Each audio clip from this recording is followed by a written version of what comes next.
Dito sa Papa Dudut Stories, ikaw ay hindi nag-iisa.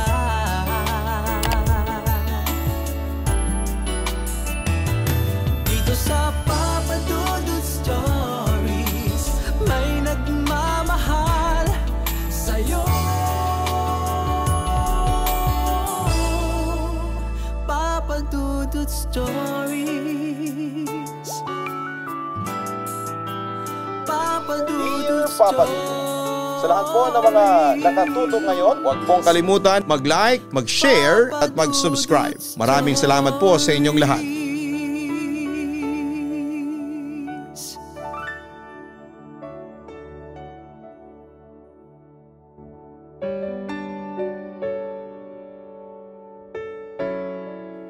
Hi at magandang gabi sa inyong lahat. Itago nyo na lamang po ako sa pangalang Kiyomi. Nasa late 20s na ako at isang working single mom na nagwo-work sa isang BPO industry. Kiyomi, ang inalyas ko sa sarili ko kasi half Korean ako. Pero dito ako pinanganak at lumaki sa Pilipinas. And sadly ay hindi ako kinilala ng Korean father ko. Anyway, hindi tungkol sa pamilya ko ang aking kwento. Kasi na-share ko na yon dati sa isang radio drama sa ibang istasyon. Kaya ang ikakwento ko sa inyo ay kakaiba. Personal kong experience at masasabi kong puno ng kababalaghan. Umpisahan ko ang kwento ilang taon na rin nang nakakalipas nang makapasok ako for the first time sa isang BPO company. Dahil malayo ang inuwian ko, nagpasya ako na mag-board kasama ang tatlo ko pang office mates na sina Cheska, Hilda at Karina na magre-rent na lang malapit sa workplace namin. Siyempre bukod sa location ng bahay ay kailangan ding i-consider ang presyo ng uupahan. Nakakita ng mura yung isang kasama namin, chinek namin yung lugar sa Bago Bantay, Quezon City. Nasa loob siya ng isang parang compound at nasa bandang dulo. 2-story apartment siya at sa baba yung pinaparentahan. May kalumaan na pero pwede pang tirhan. At sa pagpasok sa loob ay maayos naman ang mga pinto, sink, shower at iba pa. Meron din itong isang malit na kwarto. May sariling CR, may mini kitchen, space for dining area at small living room. Lahat yan para sa 4,000 pesos lang. Murang-mura na para sa aming apat. Sarili pa namin yung bahay. So ayun, nag-move in kaagad kami at nag-invite ng ibang friends sa unang gabi ng stay namin doon. Kasama na roon si Mundo, ang special friend ko na nanliligaw na sa akin pero hindi ko pa sinasagot. Medyo nagkasiyahan kami ng konti at uminom din kami, Papa Dudut. Hindi nagtagal ay dumating ang oras para matulog. Dalawa kaming natulog sa kwarto at lahat sila ay puro sa may sala na nahiga. Bandang 2:00 ng madaling araw, nagising ako kasi ang ingay sa labas. Para nagkakagulo sila. Meron daw magnanakaw at nagtangkang magbukas ng pinto. Natakot kami, yung iba naming kasama ay nag-report sa barangay at kami naiwan, nag-uusap pa rin sa nangyari. Sabi ni Cheska ay hindi daw yon magnanakaw, may kakaiba daw. Paano daw gagalaw ang doorknob sa loob, dalawa ang pintuan namin. May aluminum screen door sa labas at sure daw silang nakalak yun. Kahit nung after nung incident. Pero hindi na lang namin masyadong pinansin dahil mga puyat din kami at may paso pa kinabukasan yung iba kaya natulog na lang ulit kami. Kinaumagahan ay pumasok na sila sa work.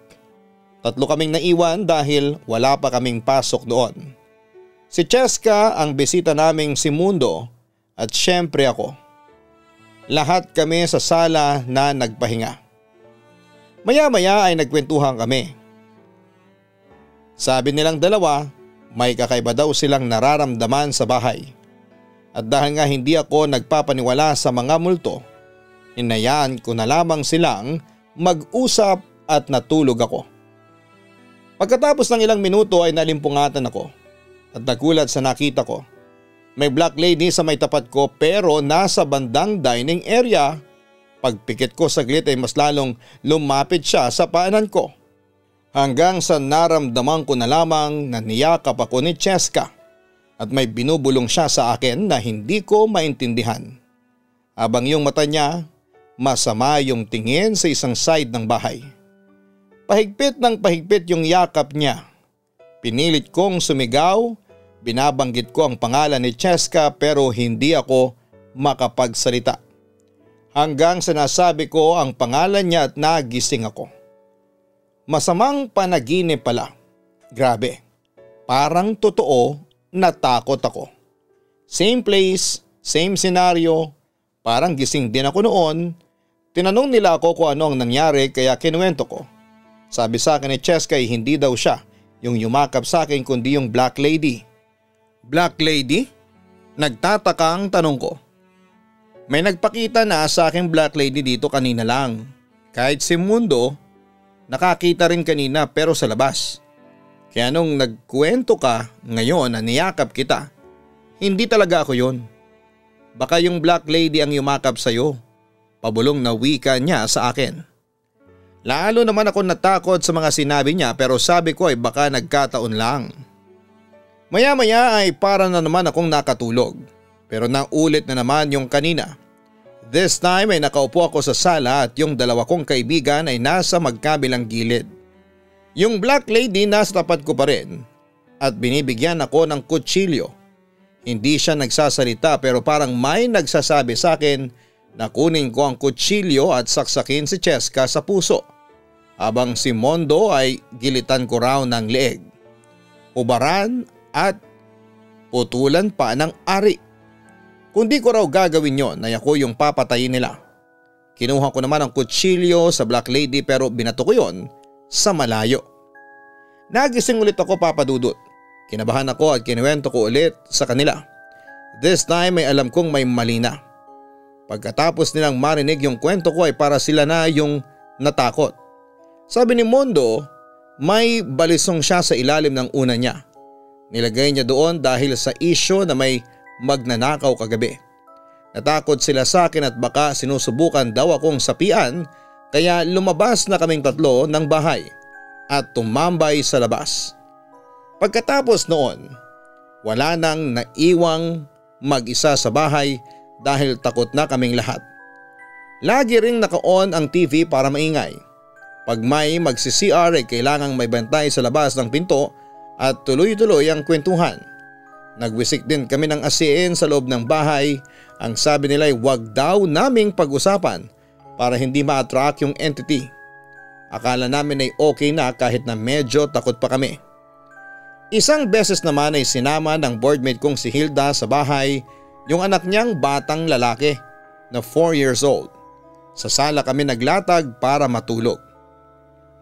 Pero Papa Dudut, bigla na lang nagsalita yung anak niya na mama may mumu. Sabay turo sa bandang kusina. Nagtitigan na lamang kami ni Hilda at sinabi niya sa anak niya na walang mumu doon. Niyaya niya pa yung anak niya na sumama sa kanya sa kusina para magtimpla ng gatas. Noong pabalik na sila sa sala, yung anak niya, inaharangan siya sa dinaraanan nila na parang may ibang tao doon. Biniro ko pa si Hilda. Sabi ko huwag niya na ulit dalhin yung anak niya.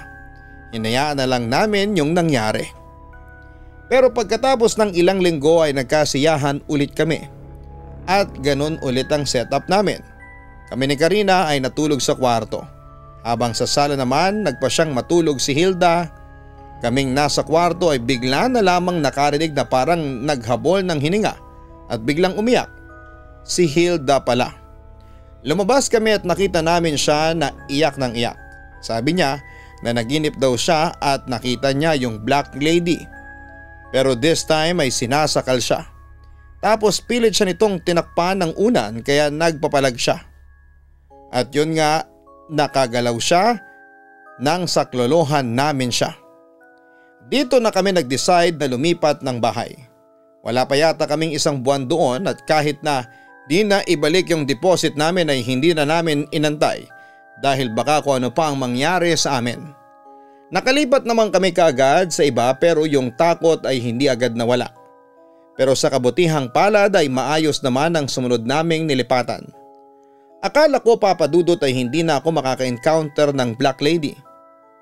Pero ang buhay puno ng surprises at pagsubok. 2 years kong nakasama sina Karina at Hilda hanggang sa mag-decide akong bumukod na noon para sumama kay Mundo na noon ay boyfriend ko na.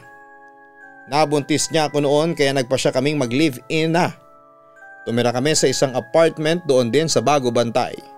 Pero sa bandang Barangay Ramon Magsaysay na kami. Last time kasi sa Barangay Alicia kami. So yun na nga papadudot, maayos naman yung apartment na nilipatan namin. Tahimik din ang mga kapitbahay. Walang chismis, napakaganda ng paligid. Yun ang akala ko papadudot. Isang gabi wala noon si Mundo kasi naging graveyard ang kanyang shift sa BPO. Kaya ako lang ang mag-isang naiwan noon sa bahay. Natatandaan ko, magtatatlong linggo pa lamang kami sa apartment namin noon. Noong gabing yon ay nanonood kami ng horror movie sa TV. Kung hindi ako nagkakamali ay The Healing starring Vilma Santos and Kim Chiu. Hilig ko kasi talagang manood ng mga nakakatakot hanggang sa makatulog ako. Pero maya-maya lang, bigla akong napadilat dahil sa naramdaman ko na may humihila sa pako. Nang tumingin ako sa aking paanan, laking gulat ko. May nakita akong nakaitim na babae at masama ang tingin niya sa akin. Kinilabutan ako noon papadudot. Kasi kung hindi ako nagkakamali ay eto yung Black Lady doon sa bahay na tinirhan namin noon ni Karina at Hilda. Hindi ako pwedeng magkamali kasi hindi ko makakalimutan ang mukha niya. Papadudot, pilit kong ginagalaw ang buong katawan ko dahil sa nararamdaman ko ng time na yon pero wala pa rin. Hanggang sa naiyak na lamang ako noon at binanggit ko ang pangalan ng Diyos. Then bigla na lamang akong nagising dahil may kumatok sa pintuan namin tapos narinig ko ang boses ni Mundo sa labas. Dali-dali kong binuksan ang pinto at bigla akong napaiyak sa kanya dahil sa na-experience ko. Mundo, sinundan yata ako ng Black Lady na nagpakita sa akin noon sa inupahan namin ni Karina at Hilda. Kwento ko. Huwag kang matakot, Kiyomi. Bukas na bukas ay pupunta tayo sa simbahan at papabindisyonan natin ang apartment natin. Mawawala din yan. Iyon ang assurance niya sa akin ng boyfriend ko. Kinabukasan naman, pagkagising ko ng umaga ay nagulat na lamang ako na naroon ang mama ni Mundo. Kinukumusta niya ako at sinabi ko namang okay naman ako. Mabait ang mama ni Mundo kaya nga gusto ko nang may kasal sa boyfriend ko para maging biyanan ko na siya. Samantala habang kumakain kami ng almusal, ikinuwento ko muna sa mama ni Mundo ang nangyari sa akin noong kinagabihan. Ang sabi naman ni Nanay Tinay sa akin na dapat daw maglagay ako ng pangontra sa tiyan ko kasi nasa likod ng bahay namin ay maraming puno tapos bakanting lote pa. At sa may hinihigaan ko naman ay bintana sa paanan. Malas daw yon, sabi ng mama ni Mundo. Pagkalipas ng ilang oras ay naglinis akong mag-isa sa loob ng bahay nang biglang sumakit ang tiyan ko na para bang pinipiga. Yung sobrang namimilipit talaga. Nung tinawag ko naman ang boyfriend ko para pahiran ng mansinilya yung tiyan ko pero wala ring nangyari. Ano ba bang kinain mo kanina? At saka ano ba yung pinagagagawa mo? Nag-aalalang tanong ni Mundo sa akin. Wala naman akong kinaing masama, baksilog lang naman yung kinain ko at saka gatas. At saka nagwawalis lang naman ako. Matagal ko nang ginagawa ito at hindi naman sumasakit ang tiyan ko. Mundo, hindi kaya yung Black Lady ang may kagagawa nito? Nag-aalalang sabi ko. Dahil dito ay sinabi niya sa akin na subukan ko raw na magpatawas. Noong pagkababa ko ng hagdanan na wala yung sakit ng tiyan ko. Kaya ang sabi ko sa kanya na huwag na akong magpatawas kasi hindi na nga sumasakit. Pero makalipas lang ng 1 oras, habang nakaupo ako sa may sofa, ay sumakit ulit ang tiyan ko. Kaya tinawagan na ni Mundo yung kilala niyang albularyo, si Aling Mersing. Nang dumating ang matanda ay pinaupo nila ako sa upuan at isinagawa ang pagtatawas sa akin. Ang nakita sa akin ni Aling Mersing na may naglalaro sa akin na black lady. Ang sabi niya hindi raw titigil ang black lady hanggat hindi niya nakukuha ang nasa tiyan ko. Siyempre nabahala kami sa sinabi ni Aling Mersing. Kaya ginawa namin ang lahat ni Mundo para hindi makuha sa amin ang aming anak. Pero papadudot pagising ko isang umaga pagtingin ko sa foam na hinihigaan ko. Nagpanik ako kasi ang daming dugo. Wala noon si Mundo dahil pumasok na siya sa work noon kaya humingi ako ng tulong sa mga kapitbahay namin. Hanggang sa sinugod ako sa ospital dahil sa sobrang sakit ng tiyan ko. So ayon nawala na yung baby ko at hindi ko alam kung bakit ako dinugo ng time na yon. Habang umiiyak ako ay nagring ang cellphone ko. Tumawag si Mundo sa akin at ang sabi niya ay pauwi na siya. Tapos ay binalita din niya sa akin na namatay daw kagabi si Aling Mersing. Kinabukasan pagkatapos akong itawas. Papadudot kinilabutan talaga ako noon at sa puntong yon, kumbinsido ako na may kinalaman ng black lady sa pagkamatay ng anak ko. Ang akala ko ang anak ko lang ang mawawala sa akin noong araw na yon. Kinagabihan ay tumawag sa akin ang mga pulis para inform sa akin na binaril at pinatay si Mundo at ang kasama niyang TNBS driver dahil sa away trapiko. Pauwi na raw noon ang boyfriend ko nang may makaaway sila sa daan. Nang nilabas ito ng driver ay walang awa raw itong pinagbabaril nang nakaalitan nito. Hindi pa raw nakontento ang driver at pumasok pa raw ito sa loob ng sasakyan kung saan ay pinagbabaril daw si Mundo sa ulo. Papadudot, iyak ako ng iyak ng mga sandaling yon. Hindi ako makapunta sa morgue dahil nasa ospital ako at under observation pa rin. Buti na lamang at dumating ang mama ko noon at ilang kamag-anak para bantayan ako. Tumawag din ako sa mama ni Mundo at yun nga matagal kami nag-usap. Hindi namin matanggap pareho ang nangyari sa lalaking pinakamamahal namin. Papadudot hindi ako makarecover noon sa nangyari sa buhay ko at iniisip ko na malaki ang kinalaman ng black lady sa mga kamalasang dumating sa buhay ko. Pag uwi ko noon sa bahay, galit na galit akong sumigaw at hinamon ko ang black lady na magpakita sa akin pero hindi ito nagpakita. Lalong bumigat noon ang puso ko. Sa isang iglap ay nawala ang dalawang mahalagang tao sa buhay ko. Makalipas ang isang linggo pagkalibing kay Mundo ay umalis na ako ng apartment na inuupahan namin at bumalik na lamang ako sa bahay ng mama ko. Doon ay sinikap ko makapag-move on. Mahirap pero unti-unti kong kinaya sa tulong ng Panginoon.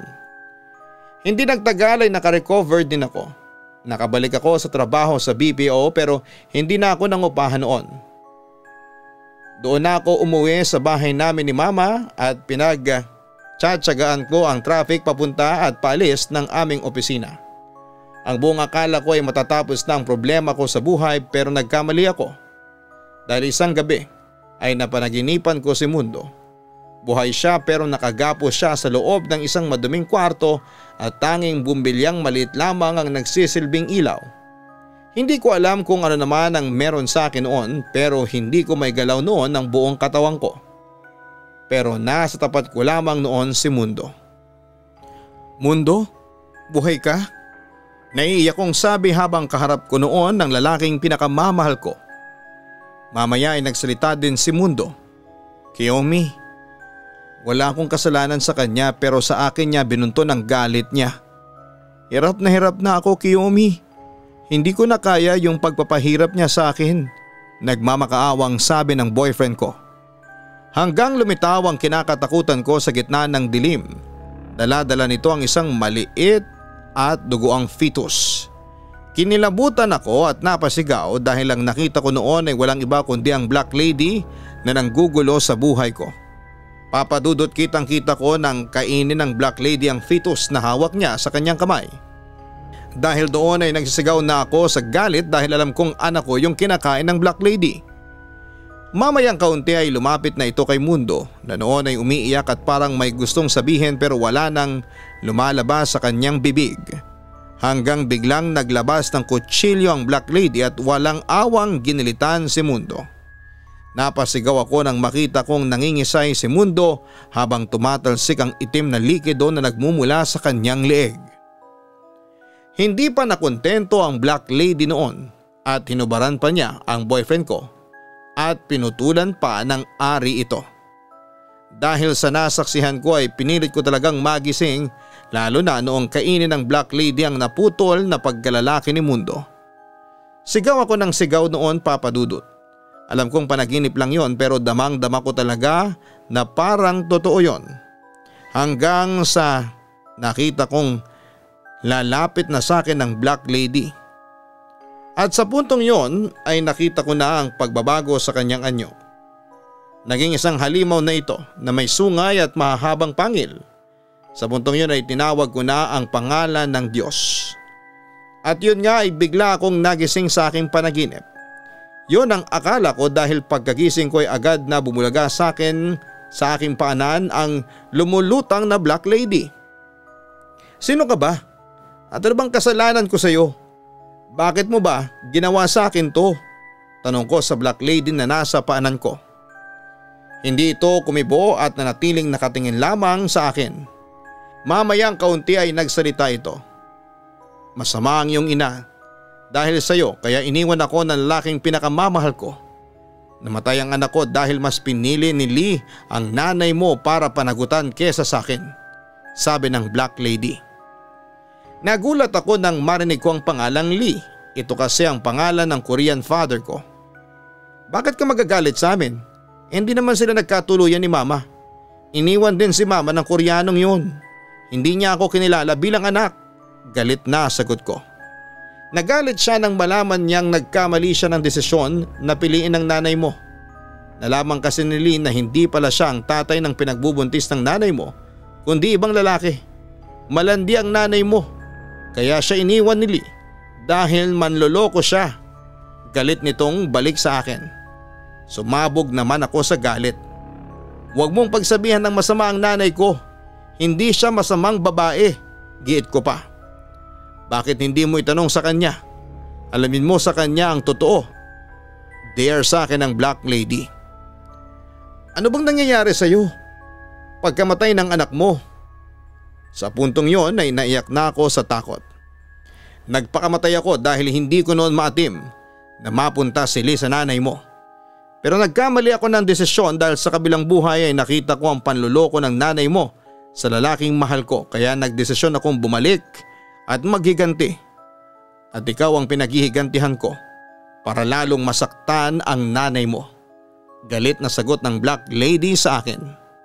Pagkatapos noon ay sumigaw siya ng napakalakas at nag-i-echo na para bang nagmumula ito sa impyerno. Tapos ay bigla akong nagising. Sa pagkakataong ito ay totoong nagising na ako at umaga na noon, kaya dali-dali akong lumabas ng kwarto para kumprontahin si Mama. At inamin sa akin ni Mama ang lahat na totoo ang sinabi ng Black Lady, pero pinagsisihan na raw niya yon at matagal na niyang gustong humingi ng tawad. Sabi ko naman kay Mama, ngayon na ang panahon para humingi ng sorry doon sa Black Lady na nagngangalang Corina. Nung araw din yon ay nagkumpisal si Mama sa pare. Pagkatapos ay nagtirik siya ng kandila para kay Corina at sabay namin siyang pinagdasal. Narinig ko ang bulong ni Mama na sising-sisi siya sa pagkakamaling ginawa niya kay Corina at umiiyak siyang nakiusap na patawarin siya nito. Hindi ko alam kung pinatawad na ni Corina si Mama, pero simula noon ay hindi na nagparamdam sa akin ang Black Lady. And later on ay nadiskubre ko na yung dati palang tinitirhan namin ni Hilda at Karina na bahay ay doon pala nakatira at nagpakamatay noon si Corina. Siguro nalaman ng Black Lady na ako ang anak ni Mama kaya sinundan na niya ako at hindi tinigilan. Sa ngayon ay tahimik na ang buhay ko. Single pero may prospect boyfriend na ako. Maganda rin naman ang takbo ng career ko at kasama ko pa rin si Mama hanggang ngayon. Maliksi at healthy pa rin siya hanggang ngayon. Papa Dudut, pawang katotohanan lamang ang ikinuwento ko sa inyo. Sana'y mapili po niyo itong itampok sa Papa Dudut Stories. Maraming salamat and more power sa inyong programa. Lubos na gumagalang, Kiyomi.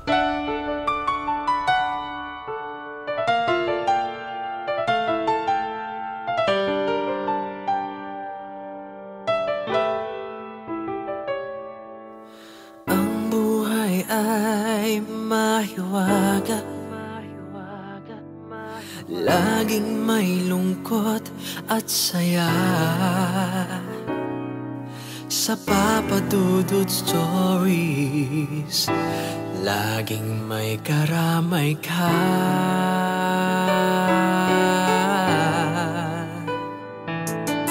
Mga problemang kay bigat, dito ay pakikinggan ka. Sa Papa Dudut Stories, kami ay iyong kasama. Dito sa Papa Dudut Stories, ikaw ay hindi nag-iisa.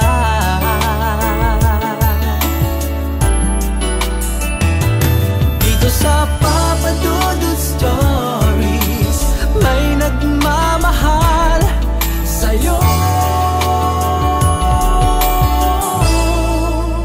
Papa Dudut Stories, Papa Dudut Stories,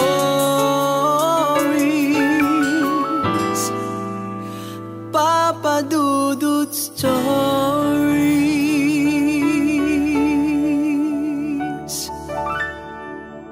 Hello mga ka-online, ako po ang inyong si Papa Dudut.